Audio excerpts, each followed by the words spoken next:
Hello दोस्तों, education group 3.0 में आपका स्वागत है। तो दोस्तों, आज की इस वीडियो क्लास में हम लोग देखेंगे प्लेटफॉर्म का एनटीपीसी सीबीटी 1 का प्रीवियस ईयर का सेट नंबर 5 को। और दोस्तों, आपने अभी तक सेट नंबर 2, 3, 4 को नहीं देखा है तो यही चैनल के प्ले लिस्ट में वहाँ पर आपको सभी वीडियो मिल जाएंगे। तो चलिए दोस्तों, आज की इस वीडियो क्लास को हम लोग स्टार्ट करते हैं बिना कुछ देरी किए।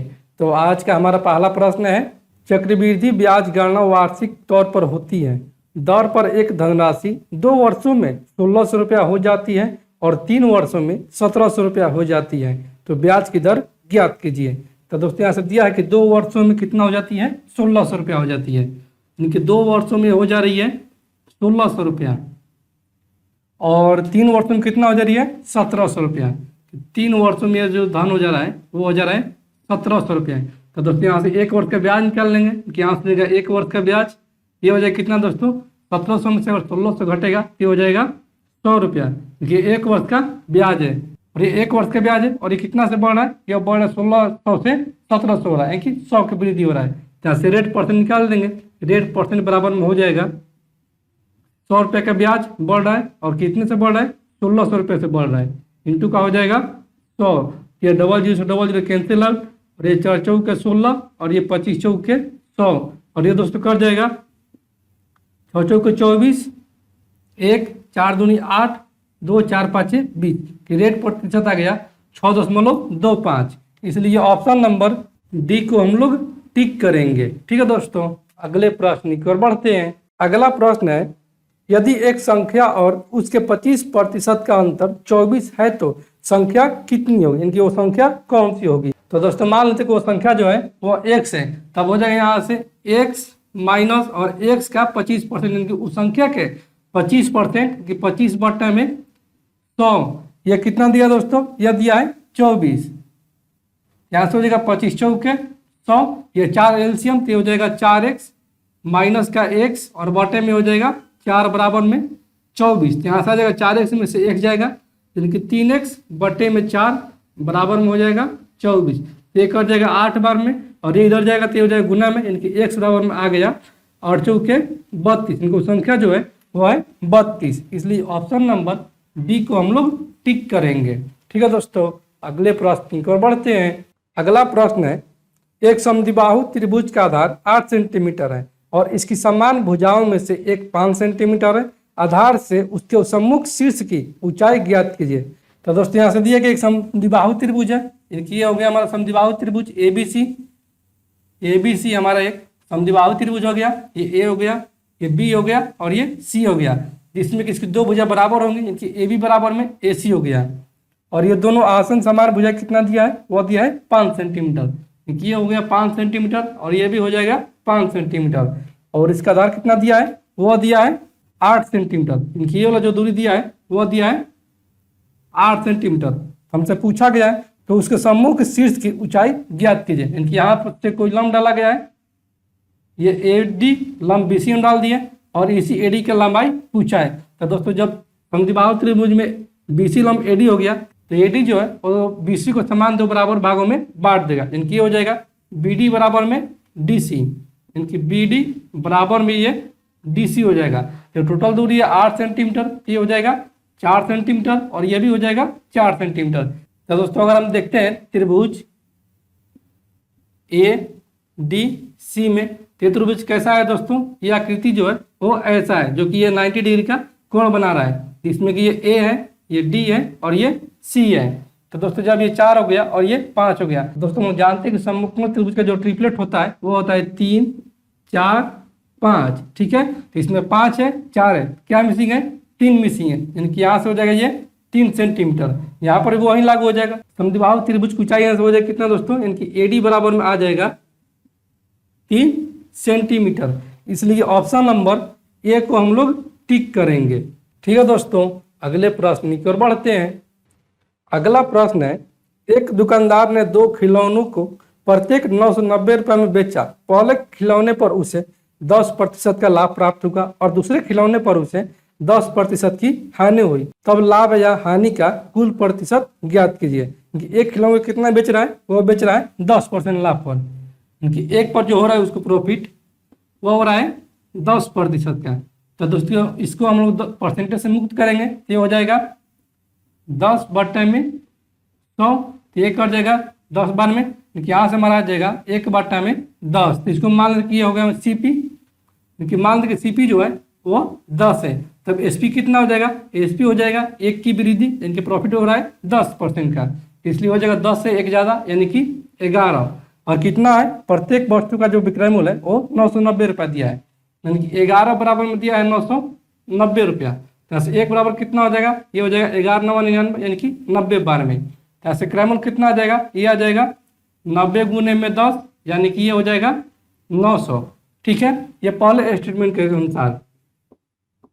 दूसरा में क्या बोल रहा है, दूसरा में जो बोल रहा है वो बोल रहा है कि 10% की हानि होती है, यानी कि यहाँ से कितना हो रहा है, लॉस परसेंट दिया है 10% का, इसको भी प्रतिशत से मुक्त करेंगे तो हो जाएगा 10 बटे में 100, तो ये भी हो जाएगा 1 बटे में 10। तो दोस्तों यहाँ से भी मान लेंगे कि इसका क्रय मूल्य जो है वो है 10, तो इसका विक्रय मूल्य कितना हो जाएगा, विक्रय मूल्य हो जाएगा 1 की हानि हो रही है, यानी कि 10 से 1 कम यानी कि 9, और ये 9 का मान जो दिया है वो दिया है 990। ठीक है, तो ये हो जाएगा 1 बराबर में 110, यहाँ से कितना जाएगा क्रय मूल्य, ये हो जाएगा 110 इंटू का 10 यानी कि ये हो जाएगा 1100। ठीक है, तो यहाँ से टोटल क्रय मूल्य निकालेंगे, टोटल विक्रय मूल्य निकालेंगे, और टोटल क्रय मूल्य कितना हो जाएगा, टोटल क्रय मूल्य जो हो जाएगा वो हो जाएगा 900 प्लस का हो जाएगा यहाँ से कितना है 1100 है, यहाँ से जो कितना दोस्तों 11 9 2000 कि टोटल सीपी हमारा आ गया 2000, और टोटल एसपी कितना हो जाएगा, टोटल एसपी हो जाएगा एक वस्तु को बेच रहा है 990 रुपये में, तो दो वस्तु कितना बेचेगा, वो बेचेगा 990 इंटू का 2 यानी कि ये बेचेगा 0, 9 दूनी 18 के 8, हासिल लेख 9 दूनी 18 और 1 1980 रुपये में बेचेगा। ठीक है, तो खरीदा था 2000 रुपये में और बेच रहा है 1980 रुपये में, तो कितना का हानि हो रहा है, उसको हानि जो हो रहा है वो हो रहा है 2000 से 1980 कम यानी कि 20 रुपये का हानि हो रहा है। तो यहाँ से लॉस प्रतिशत बराबर में निकाल लेंगे, ये हो जाएगा 20 रुपये की हानि हो रही है, और किससे हो रही है, वो हो रही है 2000 रुपये से, गुने में ये हो जाएगा 100, एक आ जाएगा 3 0 से 3 0 कैंसिल आउट, और ये 2 कम 2 यानी कि लॉस परसेंट हो रहा है इसको ओवरऑल वो हो रहा है 1% की, इसलिए ऑप्शन नंबर सी को हम लोग टिक करेंगे। ठीक है दोस्तों, अगले प्रश्न की ओर बढ़ते हैं। अगला प्रश्न है, राजेश खेल के पहले दौर में अपनी धनराशि का 1/3 हिस्सा हार गया, और खेल के दूसरे दौर में वो अपनी बची हुई धनराशि का 3/5 हिस्सा हार गया, और तीसरे दौर में वो अपनी बची हुई राशि का 4/7 हिस्सा हार गया, तो उसके पास मूल धनराशि का कितना हिस्सा बचा है। तो दोस्तों यहाँ से दिया कि 1/3, 3/5 और 4/7 दिया है, तो दोस्तों इसी का कोई मल्टीपल हम लोग मान लेंगे तो टोटल धनराशि है। तो दोस्तों यहाँ से मान लेंगे टोटल धनराशि जो है, टोटल धनराशि जो है वो है दोस्तों 105। ठीक है, जिसमें कि पहला क्या बोल रहा है कि पहला बोल रहा है कि पहले दौर में अपनी धनराशि के 1/3 हिस्सा हार गया, तो पहले दौर में कितना आ रहा है, पहले दौर में आ रहा है 105 का 1/3, तो ये हार गया है 3 के 9, 1 3 5 15 यानी कि 35 रुपया वो हार गया है। तो कितना बचा उसके पास, अब बच गया 5 में से 5 जाएगा 0, और ये 10 में से 3 जाएगा, ये बच जाएगा 7।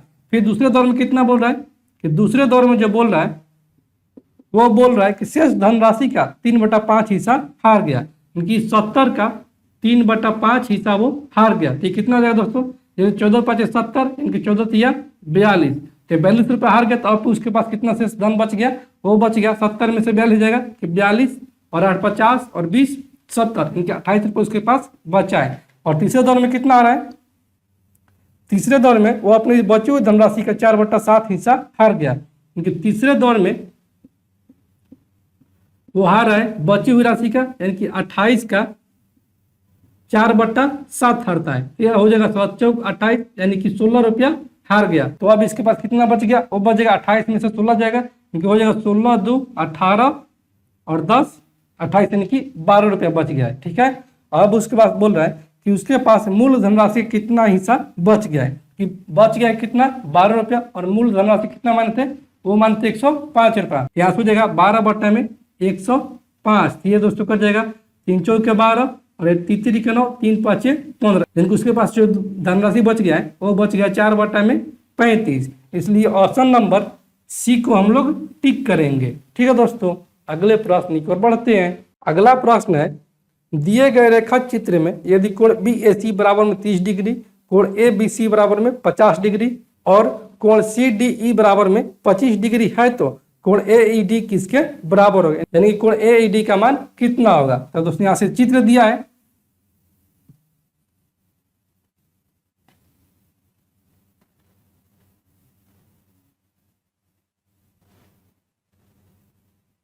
जिसमें किसका नाम दिया है, ए बी सी डी और ई दिया है। ए का मान कितना दिया है, वह दोस्तों दिया 30 डिग्री, ये वाला दिया है 30 डिग्री। कोण बी का मान दिया है 50 डिग्री, ये दिया है 50 डिग्री। और कोण डी का मान दिया है 25 डिग्री। ठीक है, और ये कोण नहीं दिया है और पूछा गया हमसे कि कोण ए ई डी का मान क्या होगा, कोण ए ई डी का मान क्या होगा। तो दोस्तों यहाँ से हो जाएगा कोण ए बी सी में, ये जो कोण हो जाएगा कोण ए सी डी, कोण ए सी डी ये बाह्य कोण हो जाएगा त्रिभुज ए बी सी का। इसमें दोस्तों हो जाएगा जो बाह्य कोण होता है वो दो अंतः कोणों के योग के बराबर होता है, यानी कोण ए सी डी बराबर में हो जाएगा कोण ए प्लस का कोण बी के बराबर। तो दोस्तों कितना है, कोण ए जो है वह है 30 डिग्री और कोण बी कितना है वह है 50 डिग्री, यानी कि ये हो जाएगा 80 डिग्री। तो कोण ए सी डी का मान जो आ गया वो आ गया 80 डिग्री, इनकी ये वाला मान हो गया 80 डिग्री। तो अब चलते हैं त्रिभुज ई सी डी में। तो ई सी डी में चलते हैं। तो दोस्तों हम जानते हैं कि तीनों कोणों का योग जो होता है वो होता है 180 डिग्री। यहाँ से हो जाएगा कोण ई प्लस का कोण सी और प्लस का कोण डी बराबर में 180 डिग्री। तो कोण ई का मान ज्ञात करना, कोण ई प्लस का कोण सी का मान कितना है 80 डिग्री प्लस का कोण डी का मान 25 डिग्री, ये बराबर हो जाएंगे 180 डिग्री के बराबर। ये हो जाएगा कोण ई बराबर में 180 डिग्री और माइनस हो जाएगा 80 प्लस 25 यानी कि 105 डिग्री। ये हो जाएगा दोस्तों 75 डिग्री, यानी कि कोण ए ई डी बराबर में आ गया 75 डिग्री। इसलिए ऑप्शन नंबर सी को हम लोग टिक करेंगे। ठीक है दोस्तों, अगले प्रश्न की ओर बढ़ते हैं। अगला प्रश्न है, 4 महानगरों दिल्ली, मुंबई, कोलकाता और चेन्नई शहर में आने वाले औसत घरेलू खर्च को ग्राफ में दर्शाया गया है।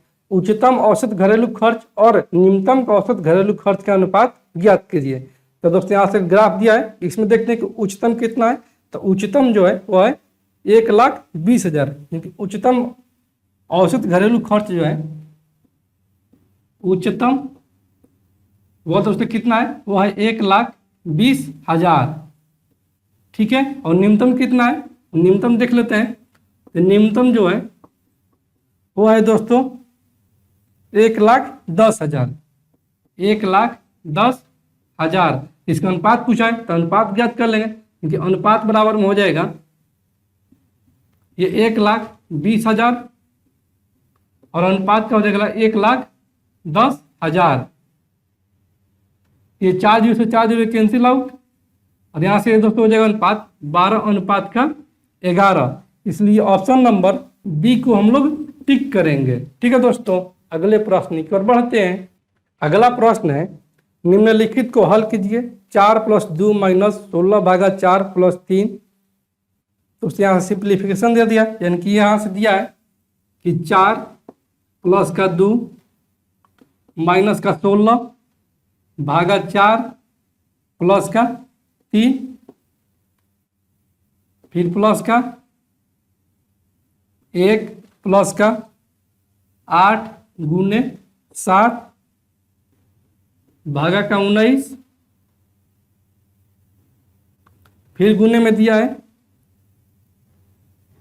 3 प्लस का 5 माइनस का 4 और ये प्लस का दिया है 17 माइनस का 9 और गुने का 4। ठीक है, और इसका मान ज्ञात करना है। तो दोस्तों यहाँ से हो जाएगा 4 × 16, क्योंकि 4 × 2 6, 6 × 3 9, यानी कि 9 माइनस के हो जाएगा 4। और ये जगह प्लस का, ये 8 7 56, 56 और 1 57, और ये हो जाएगा भागा का 19, और ये गुना का हो जाएगा 5 और 3 8, 8 में से 4 जाएगा 4, प्लस के ये हो जाएगा 9 चौके 36, 36 से 17 जाएगा, ये दोस्तों कितना हो जाएगा 36 माइनस का और प्लस का 17, ये हो जाएगा 16 में से 7 जाएगा 9, और 2 में से 1 जाएगा 1, यानी कि 19, ये हो जाएगा माइनस का, और ये प्लस का 4, यहाँ से कितना हो जाएगा, ये हो जाएगा माइनस का 15, ठीक है। तो ये हो जाएगा 19 तिया 57, और ये जगह 9 में से 4 जाएगा क्योंकि 5, प्लस का ये हो जाएगा 3 इंटू का माइनस का 15, ये हो जाएगा 5 माइनस का 15 तिया 45, ये हो जाएगा दोस्तों माइनस का 40। इसलिए ऑप्शन नंबर बी को हम लोग टिक करेंगे, ठीक है दोस्तों। अगले प्रश्न की ओर बढ़ते हैं। अगला प्रश्न है संख्या 0.232323 को परिमेय संख्या के रूप में कैसे लिखा जाएगा। तो दोस्तों यहाँ से दिया कि 0.232323 तो दोस्तों इसको हम लिख सकते हैं 0.23 पर रेकरिंग। तो दोस्तों यहाँ से जब रेकरिंग हटाएंगे तो यहाँ से बैठाएंगे, जितने अंक पर रेकरिंग रहेगा उतना हम लोग 9 बैठाएंगे, क्योंकि दोस्तों इसको हम लिख सकते हैं 23 बट्टा में कितने पर रेकरिंग है 2 ठो पर, यानी 23 बट्टा में 99, ठीक है। ये 0 ये प्लस का हो जाएगा क्योंकि 0 इधर है, यहाँ से हमारा फाइनली आ जाएगा 23 बट्टा में 99। तो दोस्तों परिमेय संख्या क्या होता है, परिमेय संख्या मतलब कि P/Q यानी कि भिन्न के रूप में, तो यही हो जाएगा हमारा परिमेय संख्या 23 बट्टा में 99 लिखा जाएगा। इसलिए ऑप्शन नंबर ए को हम लोग टिक करेंगे, ठीक है दोस्तों। अगले प्रश्न की ओर बढ़ते हैं। अगला प्रश्न है पुरुषोत्तम और अंजलिका ने एक स्थान से विपरीत दिशा में क्रमशः 30 किलोमीटर प्रति घंटा और 3.5 किलोमीटर प्रति घंटा की चाल से चलना शुरू किया। 2.5 घंटे में वे दोनों एक दूसरे से कितने दूर होंगे। तो दोस्तों यहाँ से पहले इन दोनों का रिलेटिव स्पीड ज्ञात कर लेंगे। रिलेटिव स्पीड जो हो जाएगा वो हो जाएगा दोस्तों कितना, ये विपरीत दिशा में चल रहे हैं, इनका रिलेटिव स्पीड जुड़ जाएगा, इनके यहाँ हो जाएगा 4, इन दोनों का ये हो जाएगा 30, प्लस का हो जाएगा 3.5, यानी कि 33.5 या से हो जाएगा इनका रिलेटिव स्पीड है। और कितना दिया है टाइम, टाइम दिया है 2.5 घंटा, यानी कि 2 सही 1 बट्टा में 2 घंटा। तो दोस्तों इसको हम लिख सकते हैं 2 प्लस का 1 बट्टा में 2, यानी कि 2 दूनी 4 और 1 5 बट्टा में 2 घंटा, ठीक है। तो हमसे दूरी पूछा गया है, तो दोस्तों हम जानते हैं कि चाल बराबर में होता है डिस्टेंस बट्टा में टाइम, यहाँ से हो जाएगा दूरी बराबर में चाल गुने समय, यानी कि ये हो जाएगा 33.5 इंटू का ये 5 बट्टे में 2। तो दोस्तों यहाँ से दशमलव हटाएंगे, यहाँ से 10 बैठा देंगे, इनकी दशमलव कैंसिल आउट हो गया, तो ये हो जाएगा दोस्तों 5 दूनी 10, ये हो जाएगा 335 बट्टे में 4। यहाँ से हमारा हो जाएगा ये 8 चौक के 32, 1 15 इनकी 4 तिहाई 12, 3 7 चौक 28, 2 4 5 20, 83.75 किलोमीटर जो हो जाएगा इन दोनों के बीच की दूरी हो जाएगा। इसलिए ऑप्शन नंबर ए को हम लोग टिक करेंगे, ठीक है दोस्तों। अगले प्रश्न की ओर बढ़ते हैं। अगला प्रश्न है सबसे लंबे खंबे की लंबाई ज्ञात कीजिए जिसे 30 मीटर गुने 15 मीटर गुने 10 मीटर की विमाह वाले कमरे में रखे जा सकते हैं। क्योंकि दोस्तों यहाँ से दिया है, इनकी लंबाई दिया है, यहाँ से वो दिया है 30, चौड़ाई जो दिया है वो दिया है 15 और ऊंचाई जो दिया है वो दिया है 10। यहाँ से बोल रहे सबसे लंबे खंभ की लंबाई ज्ञात कीजिए। तो दोस्तों जो लंबा खंभा होगा वो रखेगा विकर्णता सबसे लंबे खंभे, ठीक है। यानी कि यहाँ से हमको विकर्ण ज्ञात करना है। तो विकर्ण बराबर क्या होता है, अंडर रूट का लंबाई का स्क्वायर प्लस का चौड़ाई का स्क्वायर और प्लस का ऊंचाई का स्क्वायर। इस लंबाई कितना है, लंबाई है 30 का स्क्वायर प्लस का हो जाएगा 15 का स्क्वायर और प्लस का हो जाएगा 10 का स्क्वायर, ये अंडर रूट में हो जाएगा, ठीक है। यहाँ से हो जाएगा 30 का स्क्वायर यानी कि 900, ये हो जाएगा 15 का स्क्वायर 225 और ये 10 का स्क्वायर 100, ठीक है। ये अंडर रूट में यहाँ से हमारा आ जाएगा 9 2 11 11 और 1 12 यानी कि 1225 अंडर रूट में। तो 1225 का वर्गमूल कितना आता है 35 का, इनके यहाँ से हमारा आ जाएगा 35, इनके सबसे लंबे खंभा जो रखा जाएगा वो 35 मीटर का रखा जाएगा। इसलिए ऑप्शन नंबर डी को हम लोग टिक करेंगे, ठीक है दोस्तों। अगले प्रश्न की ओर बढ़ते हैं। अगला प्रश्न है दो पासों को एक साथ फेंका गया और उस पर अंकित संख्याओं के योग को नोट किया गया। योग के 12 होने की प्रायिकता ज्ञात कीजिए। तो दोस्तों यहाँ से कितना है, दो पासा फेंका गया है, तो टोटल घटना कितना हो जाएगा, टोटल घटना यहाँ से आ जाएगा, टोटल घटना वो हो जाएगा दोस्तों 6 का स्क्वायर, क्योंकि एक पासे में 6 अंकित रहता है, इसलिए हो जाएगा ये 36। ठीक है, और कितना पूछा है, इनका योग 12 होने की प्रायिकता ज्ञात कीजिए। तो दोस्तों 12 कब आएगा, या 6 और 6 का योग हो जाएगा, क्योंकि 6 और 6 का जब योग होएगा तो हो जाएगा 12। इनकी कितना घटना घटेगा, ये केवल एक ही बार घटेगा, हो जाएगा योग 12 आने की प्रायिकता जो हो जाएगा वो हो जाएगा, कितना घटना घट रहा है 12 यानी कि वो घट रहा है 1, इनकी हो जाएगा 1। टोटल घटना कितना है, वो है 36, इनकी 1/36। इसलिए ऑप्शन नंबर डी को हम लोग टिक करेंगे। ठीक है दोस्तों, अगले प्रश्न की ओर बढ़ते हैं। अगला प्रश्न है, दी गई तालिका में दिल्ली के पास स्थित एक गांव एक्स में 18 से 30 वर्ष के आयु वर्ग में लैंगिक आधार पर औपचारिक शिक्षार्थियों, अनौपचारिक शिक्षार्थियों एवं निरक्षरों की संख्या को दर्शाया गया है। औपचारिक शिक्षार्थियों, अनौपचारिक शिक्षार्थियों और निरक्षरों के बीच का अनुपात ज्ञात कीजिए। तो दोस्तों यहाँ से देखते हैं, तो फॉर्मल में कितना है, फॉर्मल में जो है बॉयज, फॉर्मल में यहाँ पर कितने हैं, यहाँ पर है बॉयज और गर्ल मिलाकर वो है 39 प्लस का है 52। ठीक है, और इन फॉर्मल में देखते हैं, इन फॉर्मल, तो इन फॉर्मल में जो है वो है टोटल शिक्षार्थी 65 और प्लस का 78 है। ठीक है, और इलिटरेट्स में कितना है, इलिटरेट्स ये दोस्तों है 143 और प्लस का है 169। इसका जो कितना हो जाएगा, इसका जो हो जाएगा 9 2 11 के 1 हासिल 1, 5 3 8 और 1 9 यानी कि 91। और इसका हो जाएगा 8 5 13 के 3 हासिल 1, 7 6 13 और 1 14 यानी कि 143। और इसका हो जाएगा 9 3 12 के 2 हासिल 1, 6 4 10 10 और 1 11 के 1 हासिल 1 1 और 1 2 2 और 1 3 यानी कि 312। तो इसका निकाल देंगे अनुपात, कि अनुपात बराबर में हो जाएगा, वो हो जाएगा 91, अनुपात का 143 और अनुपात का 312। ये दोस्तों कटेगा 13 7 91 और ये 13 एकम 13 1 13 एकम 13 इनके 11 बार में ये कटेगा, और ये कटेगा 13 दूनी 26 5 और 13 चौके 52 के 7 अनुपात 11 अनुपात 24। इसलिए ऑप्शन नंबर सी को हम लोग टिक करेंगे। ठीक है दोस्तों, अगले प्रश्न की ओर बढ़ते हैं। अगला प्रश्न है, वह सबसे छोटी संख्या कौन सी है जिसमें 3 जोड़ने पर यह 27 35 25 और 21 से पूर्ण रूप से विभाज्य हो जाएगी। तो दोस्तों यह जो संख्या हो जाएगा, ये हो जाएगा 27 35 25 और 21 का एलसीएम, और इसमें से 3 अगर घटा देंगे तो ये हमारा संख्या हो जाएगा।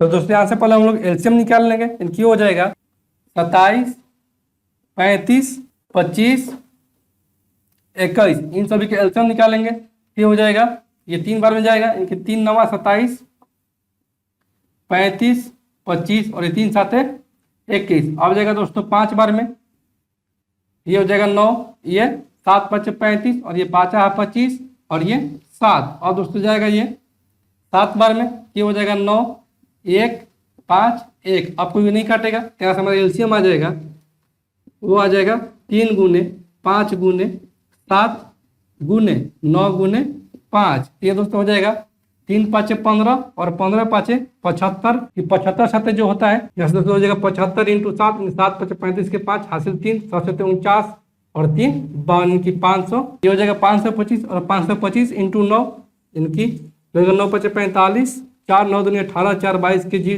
2 हासिल 2 9 5 45 2 47 25 हमारा आ गया एलसीएम। ठीक है, 4725 एलसीएम आ जाएगा। तो अभीष्ट संख्या ज्ञात कर लेंगे, इनकी अभीष्ट, इनकी वो संख्या बराबर में हो जाएगा, वो हो जाएगा 4325 और माइनस के कितना शेष बच रहा है, इन कितना जोड़ना पड़ रहा है, वो 3 जोड़ना पड़ रहा है, इनकी माइनस हो जाएगा 3, यहाँ से आ जाएगा 4322। इसलिए ऑप्शन नंबर ए को हम लोग टिक करेंगे। ठीक है दोस्तों, अगले प्रश्न की ओर बढ़ते हैं। अगला प्रश्न है, एक व्यापार मेले में पहले दिन 84,500 लोग आए और चौथे दिन यह संख्या घटकर 16,900 हो गई, तो चौथे दिन कितने प्रतिशत लोग घट गए। तो दोस्तों यहाँ से पहले कितने थे, पहले जो लोग थे वो थे 84,500, पहले लोग थे 84,500 और घटकर कितना होगा, यह होगा 16,900। ठीक है, तो कितना घट गए, ये घट गए हैं 0 0, 15 में से 9 जाएगा 6, और ये 3 यानी कि 13 में से 6 जाएगा 7, और ये 7 में से 1 जाएगा 6, यानी कि 676, 00 घट गए। तब प्रतिशत निकाल देंगे कि प्रतिशत कमी बराबर में हो जाएगा, वो हो जाएगा 676, और 00 और बट्टे में कितना से घटे हैं, वो घटे हैं 84,500 से, और गुने में हो जाएगा ये 100, तो ये 00 से 00 कैंसिल आउट, और ये 16 5 80, और ये 5 9 45, और ये हो जाएगा 20 5 100। ठीक है, और ये दोस्तों कट जाएगा ये 4 बार में, यानी कि यहाँ से हमारा कितना आ जाएगा, यहाँ से जो प्रतिशत कमी हो रहा है वो हो रहा है 20 गुना में 4 यानी कि 80% की, इसलिए ऑप्शन नंबर डी को हम लोग टिक करेंगे। ठीक है दोस्तों, अगले प्रश्न की ओर बढ़ते हैं। अगला प्रश्न है, इनमें से किस संख्या को निम्नलिखित व्यंजन में जोड़ने पर प्राप्त संख्या पूर्ण वर्ग होगी।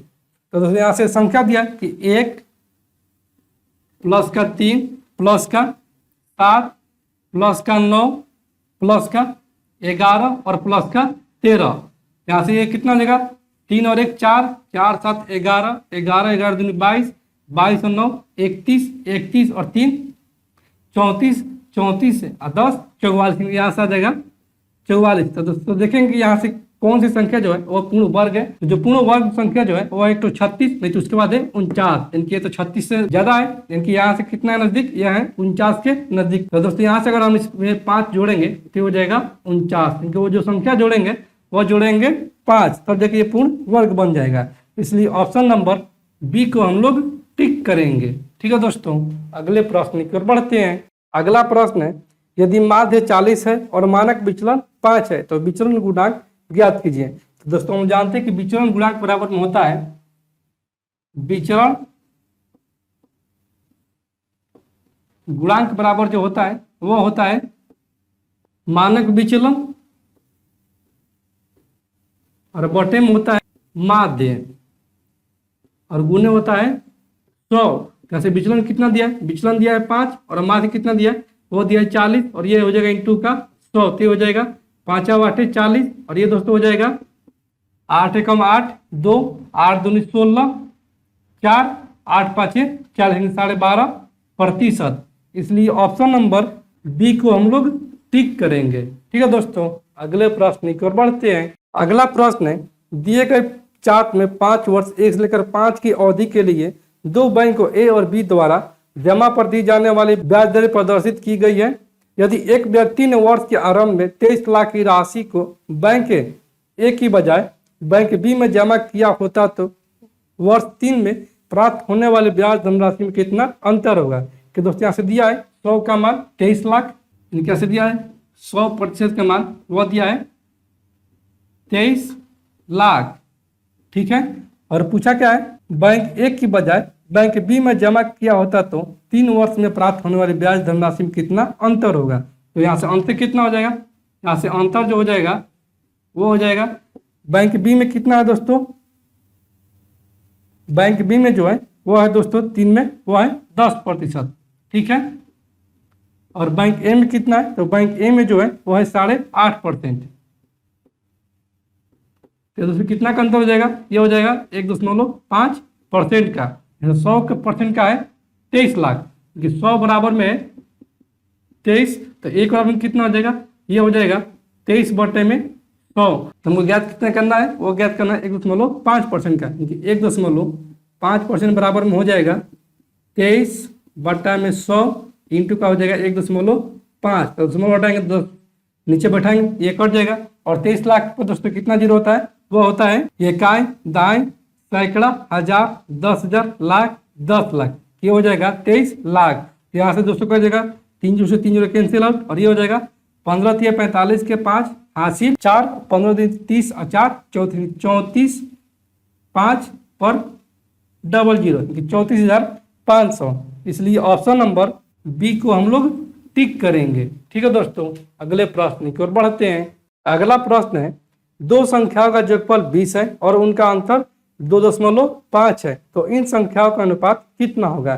तो दोस्तों यहाँ से दिया कि दो संख्याओं का जोगफल, तो मान लें दो संख्या जो है वो x और y है, तो इसका जोगफल कितना हो जाएगा, ये हो जाएगा x प्लस y, और इसी का मान जो दिया है वो दिया है 20, और इन दोनों का अंतर कितना दिया है, क्योंकि x माइनस y का जो अंतर दिया है वह दिया 2.5। यहाँ से x का मान ज्ञात कर लेंगे कि प्लस का y माइनस का y कैंसिल आउट, जोड़ेंगे तो ये हो जाएगा 2x बराबर में ये हो जाएगा 20 और 2 22.5। यहाँ से x बराबर में आ जाएगा ये 11 दूनी 22 और ये 2 दूनी 4 और ये 5 दूनी 10, 11.25। ठीक है, यहाँ से y बराबर कितना हो जाएगा, दोनों का योग है 20, जिसमें कि 11.25 x का मान हो गया। यहाँ से इसका हो जाएगा 75 पॉइंट का, इनकी हो जाएगा 12 और 8 20, 8.75 y का मान हो गया। तो अनुपात पूछा है तो अनुपात ज्ञात कर लेंगे, क्योंकि अनुपात बराबर में हो जाएगा 11.25 अनुपात का 8.75। ये दशमलव कैंसिल आउट, और ये दोस्तों कट जाएगा 5 दूनी 10, 1 5 दूनी 10, 2 5 25, और ये कट जाएगा 5 एकम 5 3 7 5 35 2 5 25, 5 और कटेगा, ये कटेगा 25 15 2 5 25, और ये हो जाएगा 5 के 20 5 25, और ये 9 5 45 और ये 7 5 35। इनका अनुपात आ गया 9:7। इसलिए ऑप्शन नंबर डी को हम लोग टिक करेंगे। ठीक है दोस्तों, अगले प्रश्न की ओर बढ़ते हैं। अगला प्रश्न है, दिए गए आरेख से पहले 3 वर्षों में बिकी कारों की कुल संख्या का अंतर ज्ञात कीजिए। पहले 3 वर्षों में 2013 14 15 में जो अंतर है उसका कुल टोटल जो ज्ञात करना है। 2013 में कितना है, 2013 में है कारों की बिक्री वह है 150, और 2014 में कितना है, 2014 में जो है वो है 100। ठीक है, तो इन दोनों का अंतर कितना है, इन दोनों का अंतर है 50 का। ठीक है, और 2015 में देखते हैं तो 2015 में कितना है, 2015 में जो है वो है 250। तो इन दोनों का अंतर कितना है, यह है 150 का। तो टोटल अंतर कितना हो जाएगा, टोटल अंतर जो हो जाएगा, टोटल अंतर वह हो जाएगा 150 प्लस का 50 यानी कि 200। इसलिए ऑप्शन नंबर बी को हम लोग टिक करेंगे। ठीक है दोस्तों, अगले प्रश्न की ओर बढ़ते हैं। अगला प्रश्न है, cos 1 डिग्री, cos 2 डिग्री और cos 3 डिग्री, ऐसी करते करते cos 179 डिग्री का मान ज्ञात कीजिए। तो दोस्तों यहाँ से दिया है कि cos 1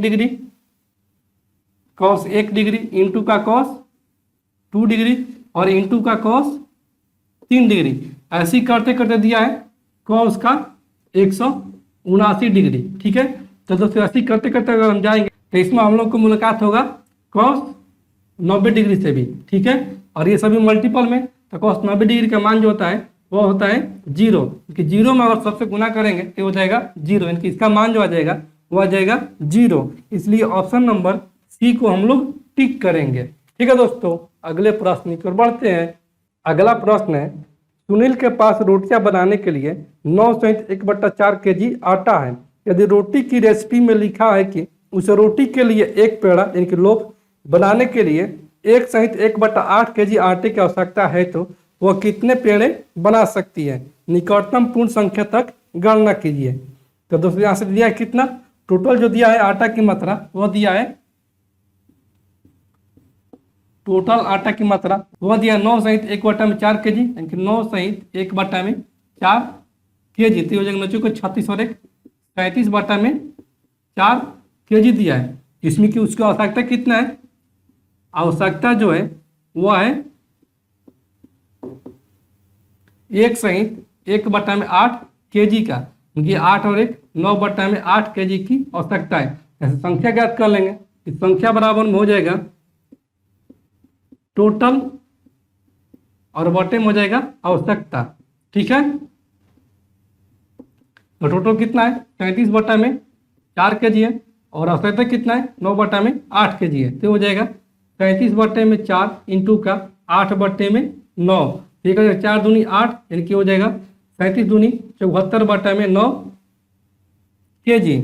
इसको कटाएंगे तो ये हो जाएगा 9 8 72 2, इनकी हो जाएगा 9 दूनी 18 के लगभग का 8.22। ऑप्शन हम लोग टिक करेंगे, वो करेंगे डी को। ठीक है दोस्तों, अगले प्रश्न की ओर बढ़ते हैं। अगला प्रश्न निम्नलिखित को हल कीजिए। तो दोस्तों यहाँ से दिया कि x माइनस वाई का होल क्यूब प्लस का y माइनस जेड का होल क्यूब और प्लस का z माइनस एक्स का होल क्यूब ये किसके बराबर है। तो दोस्तों हम जानते हैं कि a cube plus b cube और प्लस c क्यूब बराबर में होता है 3abc। यहाँ से a का जगह पर कितना दिया है, वो x माइनस वाई का होल क्यूब और b की जगह पर दिया है y माइनस जेड का होल क्यूब। इनकी इसका आंसर जो हो जाएगा वो हो जाएगा 3 इंटू का x माइनस वाई इंटू का y माइनस जेड और इंटू का z माइनस एक्स। इसलिए ऑप्शन नंबर सी को हम लोग टिक करेंगे। ठीक है दोस्तों, अगले प्रश्न की ओर बढ़ते हैं। cos 12 डिग्री प्लस का cos 84 डिग्री प्लस का cos 168 डिग्री और प्लस का cos 96 डिग्री का मान ज्ञात कीजिए। तो दोस्तों यहाँ से दिया है कि cos 12 डिग्री, cos का 12 डिग्री प्लस का cos 84 डिग्री प्लस का cos 168 डिग्री और प्लस का दिया है cos 96 डिग्री। तो दोस्तों इसको हम लिख सकते हैं cos 12 डिग्री प्लस किसको हम लिख सकते हैं cos का 90 माइनस का 6। ठीक है, और इसको हम लिख सकते हैं cos का 180 माइनस का, ये दोस्तों हो जाएगा कितना, 180 में से अगर 168 जाएगा तो ये हो जाएगा 10 में से 8 जाएगा 2 और ये 7 में 6 हो जाएगा 1 यानी कि 12 डिग्री। और इसको लिख सकते हैं प्लस का cos 90 प्लस का 6 डिग्री। ठीक है, तो दोस्तों हम जानते हैं कि cos 90 माइनस थीटा बराबर में होता है साइन थीटा। ठीक है, तो यहाँ हो जाएगा cos 12 डिग्री और प्लस का ये हो जाएगा साइन 6 डिग्री और ये जगह प्लस का 180 cos 180 माइनस थीटा बराबर में होता है माइनस का cos थीटा, क्यों हो जाएगा माइनस का cos 12 डिग्री और ये जगह प्लस का cos 90 प्लस थीटा बराबर में होता है माइनस साइन थीटा, क्यों हो जाएगा माइनस का साइन 6 डिग्री। यहाँ से दोस्तों आ जाएगा ये माइनस का cos 12 डिग्री और ये प्लस का cos 12 डिग्री कैंसिल आउट और ये प्लस का साइन 6 डिग्री माइनस का साइन 6 डिग्री ये भी कैंसिल आउट। इनके यहाँ से हमारा आ जाएगा 0। इसलिए ऑप्शन नंबर ए को हम लोग टिक करेंगे। ठीक है दोस्तों, अगले प्रश्न की ओर बढ़ते हैं। अगला प्रश्न है निम्नलिखित को हल कीजिए। इनके यहाँ से जोड़ दिया है, तो जोड़ में क्या है 6202.5 6202.5 फिर दिया है 620.25 620.25 यहाँ से इसको 0 बैठा आगे बढ़ा देंगे। फिर आगे दिया है कि 62.025 62.025 इसको भी आगे जितना होगा उतना 0 बैठाते चले जाएंगे। फिर आगे है कि 6.2025 6.2025 यहाँ से एक और 0 बढ़ा देंगे। फिर आगे है कि 0.6225 यहाँ से एक और 0 बढ़ा देंगे। ऐसे इसका जोग हो जाएगा, ये हो जाएगा 5, ये जगह 5 है 2 7, ये जगह 5 है 2 7, ये हो जाएगा 2 2 4 4 है 5 9 और जगह 6 2 8 8 2 10 10 है 5 15 के 5 हासिल 1, ये 7 7 2 9 9 2 11 के 1 हासिल 1 6 1 7 7 2 9 और ये 6 2 8 और ये 6 इनके 68.595775। इसलिए ऑप्शन नंबर बी को हम लोग टिक करेंगे। ठीक है दोस्तों, अगले प्रश्न की ओर बढ़ते हैं। अगला प्रश्न है मशीन का एक धात्विक पुर्जा तांबा जिंक और लेड के 13:6:1 के अनुपात के मिश्रण से बना है। यदि इस पुर्जे में जिंक का भार 90 kg है तो इस पुर्जे का कुल भार कितना होगा। तो दोस्तों यहाँ से दिया है कि तांबा जिंक और लेड यानी कि सीसा, तांबा अनुपात जिंक अनुपात लेड, इनका अनुपात दिया है 13:6:1, जिसमें कि जिंक का भार जो दिया है वो 90 kg दिया है। कि जिंक के कितना अनुपात में है 6। इस 6 का जो मान दिया है वह दिया है 90 kg। यहाँ से 1 अनुपात बराबर हो जाएगा ये 15 छक्का 90, इनकी 1 का मान आ गया 15। तो टोटल पूछा है तो टोटल कितना हो जाएगा, वो हो जाएगा 13 6 19 और 1 20, इनकी 20 बराबर में हो जाएगा 15 इंटू का 20, इनकी हो जाएगा 15 दूनी 30, इनकी 300 kg। इसलिए ऑप्शन नंबर सी को हम लोग टिक करेंगे। ठीक है दोस्तों, अगले प्रश्न की ओर बढ़ते हैं। अगला प्रश्न है, एक घनाभ जिसके 3 आसन फलकों का पृष्ठीय क्षेत्रफल ए बी सी है, तो इस घनाभ का आयतन ज्ञात कीजिए। तो दोस्तों यहाँ से दिया कि इसके फलकों का पृष्ठीय क्षेत्रफल ए बी सी, यहाँ से दिया है कि उसके पृष्ठीय क्षेत्रफल, तो पृष्ठीय क्षेत्रफल कितना दिया है, वो दिया है ए बराबर में हो जाएगा लंबाई गुने चौड़ाई, इनकी पृष्ठीय क्षेत्रफल होता है लंबाई गुने चौड़ाई, तो एल बी हो गया।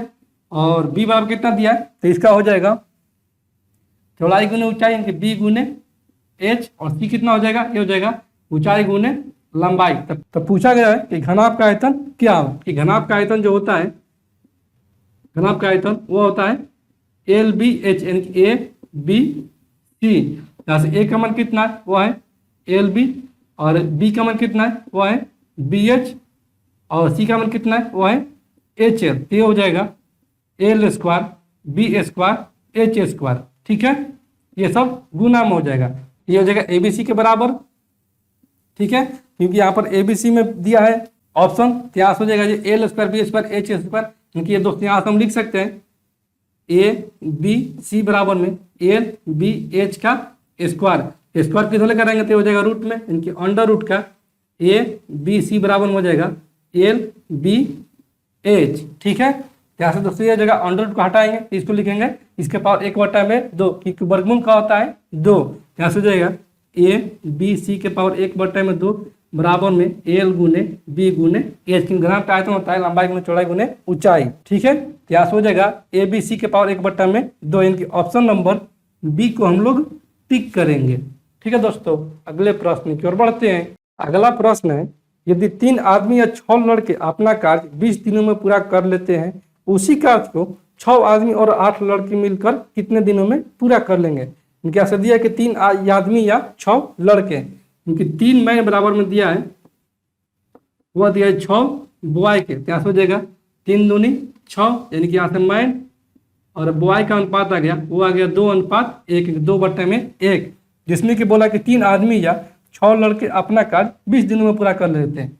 यहाँ से करेंगे 3 आदमी, इनकी 3, एक आदमी कितना है 2 है, इनकी 2, और ये कर रहे हैं 20 दिन में। ठीक है, और बराबर में हो जाएगा 6 आदमी, यानी कि 6 गुने में 2, और प्लस का क्योंकि और है 8 लड़के, तो एक लड़का कितना है 1 है, इनकी 8 गुने में ये हो जाएगा 1, और ये हो जाएगा गुने में कितने दिन में करेंगे, इनकी 1 दिन में करेंगे। तो यहाँ से हो जाएगा 3 दूनी 6 इंटू का 20 बराबर में हो जाएगा 6 दूनी 12 और 8 20 इंटू का हो जाएगा 1, ये 20 से 20 कैंसिल आउट, 1 बराबर में आ जाएगा 6 दिन, यानी कि 6 आदमी और 8 लड़के मिलकर इस काम को कर देंगे 6 दिन में। इसलिए ऑप्शन नंबर बी को हम लोग टिक करेंगे। ठीक है दोस्तों, अगले प्रश्न की ओर बढ़ते हैं। अगला प्रश्न है, 55 से छोटी सभी अभाज्य संख्याओं की संख्या ज्ञात कीजिए। क्योंकि अभाज्य संख्या की संख्या पूछा है, 55 से वो भी छोटा। जैसे पहला अभाज्य संख्या कितना हो जाएगा, पहला अभाज्य संख्या जो हो जाएगा वो हो जाएगा 2, उसके बाद 3 5 7, उसके बाद दोस्तों हो जाएगा 11 13, उसके बाद हो जाएगा 17 19 23, और फिर हो जाएगा दोस्तों कितना, वो हो जाएगा 29, फिर 31, उसके बाद हो जाएगा दोस्तों ये हो जाएगा 37, फिर हो जाएगा 41, उसके बाद 43, उसके बाद हो जाएगा 43, और उसके बाद हो जाएगा दोस्तों कितना, वो हो जाएगा 53। उसके बाद तो नहीं होगा क्योंकि उसके बाद 54 आ जाएगा, फिर 55 आ जाएगा। यहीं पर हमको काउंट करना पड़ेगा कितनी अभाज्य संख्या हो जाएगा, वो जाएगा 1 2 3 4 5 6 7 8 9 10 11 12 13 14 15 16। ये 16 ऐसी संख्याएं हैं जो 55 से छोटी अभाज्य संख्या है। इसलिए ऑप्शन नंबर ए को हम लोग टिक करेंगे। ठीक है दोस्तों, अगले प्रश्न की ओर बढ़ते हैं। अगला प्रश्न है, एक वस्तु को 138 रुपये में बेचने पर एक दुकानदार को 8% की हानि हुई, तो 4% लाभ कमाने के लिए वस्तु को कितनी धनराशि से बेचा जाएगा। इनके दोस्तों यहाँ से दिया है कि 8% की हानि हुई, यानी कि 92% का मान जो दिया है, 92% का वो मान दिया है 138 रुपया। जैसे एक बराबर में हो जाएगा 138 बटे में हो जाएगा 92। तो पूछा है कितना, 4% का लाभ कमाने के लिए, यानी कि 104% का मान पूछा। तो यहाँ से हो जाएगा 104 बराबर में 138 बटे में 92 इंटू का हो जाएगा 104। यहाँ से दोस्तों हो जाएगा ये 4 दूनी 8, 6 दूनी 12 और ये 5 दूनी 10, 2 दूनी 4 और ये हो जाएगा दोस्तों 2 दूनी 4, 3 दूनी 6 और ये 2 दूनी 4, 6 दूनी 12 इनकी 26 और ये हो जाएगा, ये दोस्तों पूरा कट छट करा जाएगा, वो आ जाएगा 156 रुपया। इसलिए ऑप्शन नंबर बी को हम लोग टिक करेंगे। ठीक है दोस्तों, अगले प्रश्न की ओर बढ़ते हैं। अगला प्रश्न है, दी गई आकृति में x का मान ज्ञात कीजिए। तो दोस्तों यहाँ से दिया है आकृति, वह दिया है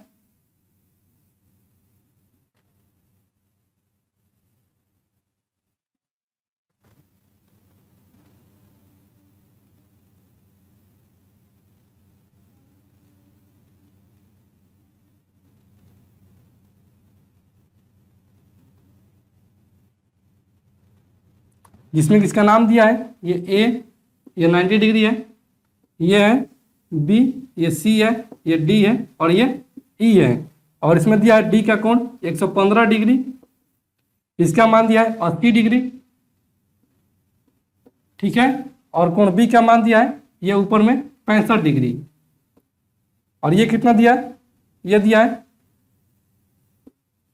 x है। ठीक है, तो हमसे पूछा गया कि x का मान क्या होगा, इनकी इसका मान क्या होगा।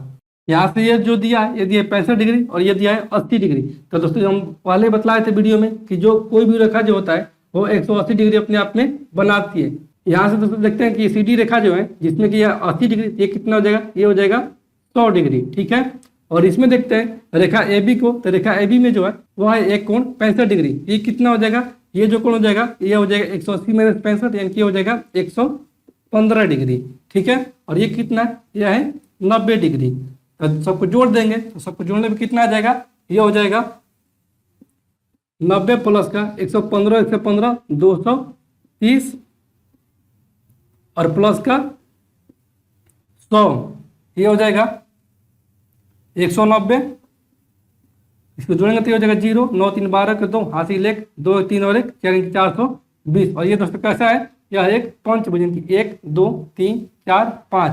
तो दोस्तों हम जानते हैं किसी भी बहुभुज के अंतः को निकालने के लिए n-2 इंटू का पाई इनके 180 डिग्री होता है। जैसे कितना बहुभुजों की संख्या, वो है 5। यहाँ से हो जाएगा अंतः कोण वो हो जाएगा 5 माइनस का 2 इंटू का हो जाएगा 180 डिग्री। ठीक है, तो ये हो जाएगा 3 गुने में 180 डिग्री, यानी कि 18 चुन के 540 डिग्री। तो इन सभी का योग जो है वह है 540 डिग्री, जिसमें कि हमारा कितना जो है वो है 420 डिग्री। तो ये कोण कितना हो जाएगा, ये जो कोण हो जाएगा वो हो जाएगा 540 माइनस का 420, यानी कि ये हो जाएगा 0, 4 से 2 जाएगा 2 और ये 5 में 4 जाएगा 1, यानी कि 120 डिग्री। तो ये जब हो गया 120 डिग्री, तो बाद वाला पूछा है कि x का मान पूछा है, तो ये जो रेखा हो जाएगा, रेखा डी वो हो जाएगा 180 डिग्री का। तो 180 डिग्री में ये हो जाएगा 120 डिग्री, तो x का मान कितना हो जाएगा, ये हो जाएगा 180 माइनस का 120, यानी कि x का मान हो जाएगा 60 डिग्री। इसलिए ऑप्शन नंबर डी को हम लोग टिक करेंगे। ठीक है दोस्तों, अगले प्रश्न की ओर बढ़ते हैं। अगला प्रश्न है 36.1 बट्टा में 102.4 का वर्गमूल क्या होगा, यानी कि इसका वर्गमूल ज्ञात करना है। कैसे दिया, 36.1 बट्टा में दिया है 102.4, ये दशमलव से दशमलव कैंसिल आउट, यहाँ से हो जाएगा ये वर्गमूल ज्ञात करने की अंडर रूट का 361 और ये हो जाएगा बट्टा में 224। तो दोस्तों 361 किसका वर्गमूल होता है, यह होता है 19 का, इनकी हो जाएगा 19, और 224 किसका होता है स्क्वायर, ये होता है 32 का, इनकी इसका वर्गमूल हो जाएगा 32। यहाँ से दोस्तों आ जाएगा 36.1 बट्टा में 102.4 का वर्गमूल 19 बट्टा में 32। इसलिए ऑप्शन नंबर बी को हम लोग टिक करेंगे। ठीक है दोस्तों, अगले प्रश्न की ओर बढ़ते हैं। अगला प्रश्न है अविनाश, भुवनेश और चमन किसी कार्य को क्रमशः 20 दिन, 30 दिन और 60 दिनों में पूरा कर सकते हैं। अविनाश को उसी कार्य को पूरा करने में कितने दिन लगेंगे यदि भुवनेश और चमन हर तीसरे दिन उसकी सहायता करते हैं। क्योंकि अविनाश, भुवनेश और चमन के कितना दिया है, ए फॉर अविनाश इसका दिया है 20 दिन, और बी फॉर भुवनेश इसका दिया है 30 दिन, और सी फॉर चमन का दिया है वो दिया है 60 दिन। तो इनका पहले टोटल काज निकालेंगे, तो टोटल काज हो जाएगा इन तीनों का एलसीएम, इनकी टोटल काज हो जाएगा वो हो जाएगा 60। तो ए का कितना हो जाएगा, ए की काज क्षमता हो जाएगा 3, बी की 2 और सी का 1, जिसमें कि बोला है कि अविनाश को उसी काज को पूरा करने में कितने दिन लगेंगे। यदि भुवनेश और चमन हर तीसरे दिन, तो बोला है कि अविनाश जो है वो 2 दिन काम करता है, लेकिन तीसरे दिन जब भी काम करता है तो उसके सहायता के लिए भुवनेश और चमन उसका साथ देते हैं। अविनाश जो कर रहा है वो 1 दिन में कर रहा है 1 यूनिट, ठीक है, और एक दूसरा का दिन कितना करेगा, ये भी करेगा 3 यूनिट। तीसरे का दिन जैसे ही आएगा वो आ जाएगा, दोनों इसकी सहायता के लिए आ जाएंगे, ये तीनों मिलकर करेंगे 3 2 5 और 1 6 यूनिट। 3 दिन में कितना काज हो रहा है, 3 दिन में काज जो हो रहा है वो हो रहा है 3 3 6 6 6 12 यूनिट, ठीक है। तो 10 से 3 दिन में काम हो रहा है 12 यूनिट, लेकिन काम कितना करना है 60 यूनिट। इसको काम करना है 5 गुना, तो टाइम भी लगेगा 5 गुना, इनके अविनाश करेगा ये टोटल काम, ये करेगा खत्म 15 दिन में। इसलिए ऑप्शन नंबर सी को हम लोग टिक करेंगे, ठीक है दोस्तों। तो दोस्तों मैं उम्मीद करता हूं कि आज का ये वीडियो क्लास आपको पूरी तरह से समझ में आ गया होगा। और दोस्तों आपने अभी तक इस चैनल को सब्सक्राइब नहीं किया है तो आपसे दोस्तों रिक्वेस्ट है कि आप इस चैनल को सब्सक्राइब करें, लाइक करें और शेयर करें। तो चलिए दोस्तों आज की इस वीडियो क्लास में यहीं पर इन करते हैं और फिर मिलते हैं अगले सेट में। तब तक के लिए धन्यवाद दोस्तों।